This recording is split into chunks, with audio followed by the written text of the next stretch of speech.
From the signature British look to the molten golden syrup puddings, Marks & Spencer was once the backbone of every British home. Here are the 25 items from Marks & Spencer everyone misses.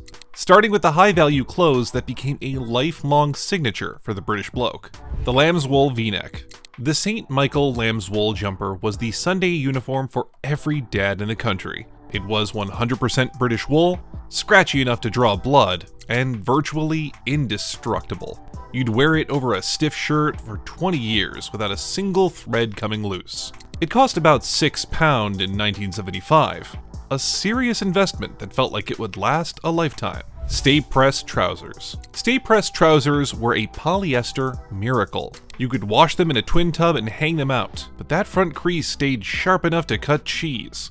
They never saw an iron, never faded, and survived every wedding and funeral without a single wrinkle. The fabric was incredibly stiff, making a distinct clicking sound against the tops of your shoes. The gabardine raincoat. The beige gabardine was the commuter's suit of armor. It was stiff, heavy, and smelled like damp wool the moment it rained. You didn't wear it, you inhabited it like a tent. It was the only coat guaranteed to keep your suit bone dry. The tortoiseshell buttons were massive, and the belt buckle always left a cold metal mark on your hands. Heavyweight corduroy trousers. Marks & Spencer cords were built from deep, thick ridges of fabric that made a rhythmic swish-swish sound with every step. Available in toffee or forest green, they were heavy enough to stand up on their own. They were the ultimate rugged choice for winter. The Bry nylon shirt. The Bry nylon shirt was the ultimate low-maintenance gamble. It was shiny, dried in 10 minutes, and never needed an iron. The downside? It trapped every bit of heat. You'd be bone dry on the outside, but sweating like a fountain underneath that collar. The static electricity was so strong that you'd see actual sparks in the bedroom when pulling it over your head. The Crimpline dress. Crimpline was the ultimate wash and wear fabric. The thick, double-knit polyester didn't know how to crease, making it the go-to for busy moms. You could spill tea on it, give it a quick wipe, and it would look brand new. It was practical, chunky, and completely indestructible. It felt slightly rubbery to the touch, but never lost its vibrant 1970s orange or purple hue. The Swiss lace slip. Every woman had a St. Michael's slip in the drawer, usually in flesh tone or white. The Swiss lace trim was famously scratchy against your skin, but it was essential for making dresses hang right. It survived 1,000 hot washes without losing its shape.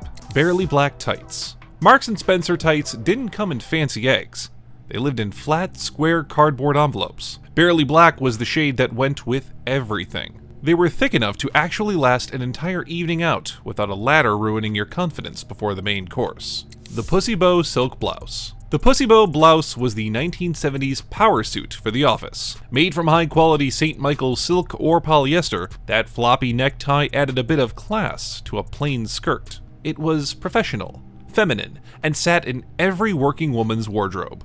Court shoes with the comfort sole. Marks & Spencer court shoes were the unsung heroes of the high street. With a sturdy block heel and a padded comfort sole, they were built for women who spent 8 hours on their feet. No blisters, no nonsense.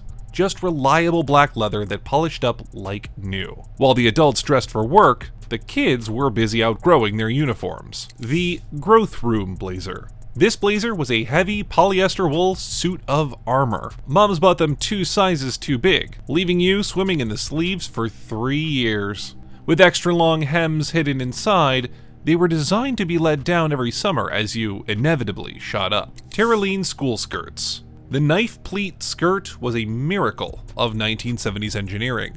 Made from stiff terraline, those pleats stayed razor sharp no matter how many times they went through the wash or got sat on in assembly. It was scratchy, gray, and lasted until you left school. Cotton-rich vests. Marks & Spencer vests were thick, ribbed, and purely functional. They were built to be boiled in a twin tub and bleached until they blinded you. Even after years of winter wear, the cotton stayed soft and the shape never sagged. They were the ultimate base layer. Clark-style leather satchels. This wasn't just a bag, it was a weapon. The stiff leather and heavy brass buckles made it feel like carrying a slab of concrete on your shoulder. It took years to soften up, but it could survive being kicked across a rainy playground daily. Gray knee-high socks. Every school morning started with these pulled up tight, but by lunchtime, they were gathered around your ankles. The elastic was no match for a game of tag. You'd spend the walk home constantly hitching them up, only for them to slide back down. And once the school bell finally rang, the real comfort was waiting at home. Terry toweling dressing gowns. These gowns were basically wearable towels made of thick, looped cotton. The practicality was twofold, because when they were dry, they were cozy and heavy, and when wet from the bath, they weighed an absolute ton. You'd wrap yourself up and sit by the fire, staying damp and warm for hours on end. Probably the best spa session you could ask for. Brushed nylon nightgowns. Every mom and grandma had these floor-length pastel gowns. They were soft and fuzzy to the touch, but cracked with static electricity the moment you moved. They were famously cozy, though everyone lived in fear of them getting anywhere near a stray spark or heater. 100% cotton handkerchief sets. The boxed set of 7 handkerchiefs was the classic Marks & Spencer gift for men. Each one was crisp, white, and often featured a stitched initial in the corner. They were built for heavy-duty use and constant boiling, lasting decades longer than any modern tissue ever could. Velvet party dresses. These stiff party dresses were a Christmas staple for young girls. Usually crimson or navy, they featured a wide white lace collar that felt itchy against your neck. You'd be polished and pinned into it, feeling like a doll until the party games finally started. Leather slipper mules.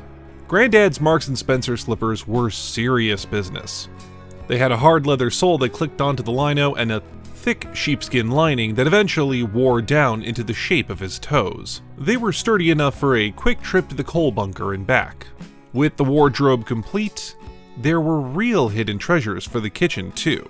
Now some of you might not even be aware of what's about to come next. Harvest apple talc. This tall green and white tin was a permanent fixture on every bathroom pedestal. One shake released a cloud of sweet, synthetic apple scent that lingered for literally hours. It was the standard thank you gift for every one of your aunties, ensuring that no 1970s carpet was ever truly free of white dust. Golden syrup sponge pudding. This came in a shallow metal tin that you had to boil in a saucepan for 45 minutes. You'd listen for the rattle against the pot, then carefully peel back the lid to reveal a steaming, syrup-soaked sponge. It was scalding, sweet, and worth every second of the wait. Individual fruit pies. These were heavy, rectangular blocks of pastry that were encased in foil and dusted with a thick layer of granulated sugar. Whether it was apple or blackcurrant, the crust was famously sturdy, and the filling was molten. They were the ultimate lunchbox treat, and the best part is that they really felt like a proper, solid meal. Potted meat jars. Now this fairly tiny glass jar with the iconic red plastic lid was an absolute essential for tea time. Inside was a smooth, salty beef or salmon paste that you'd have to spread thin over your favorite piece of bread. Once finished, the jars were washed out and used as perfectly sized juice glasses for the kids. Not only did they look cool, but they also helped you save money on buying the kids new cutlery. Walnut layer cake. No Saturday tea was complete without this sticky masterpiece. It featured 2 layers of moist sponge held together by thick buttercream and topped with giant halved walnuts. It was the posh cake that arrived in a sturdy cardboard box, ready to be sliced into precise, narrow wedges.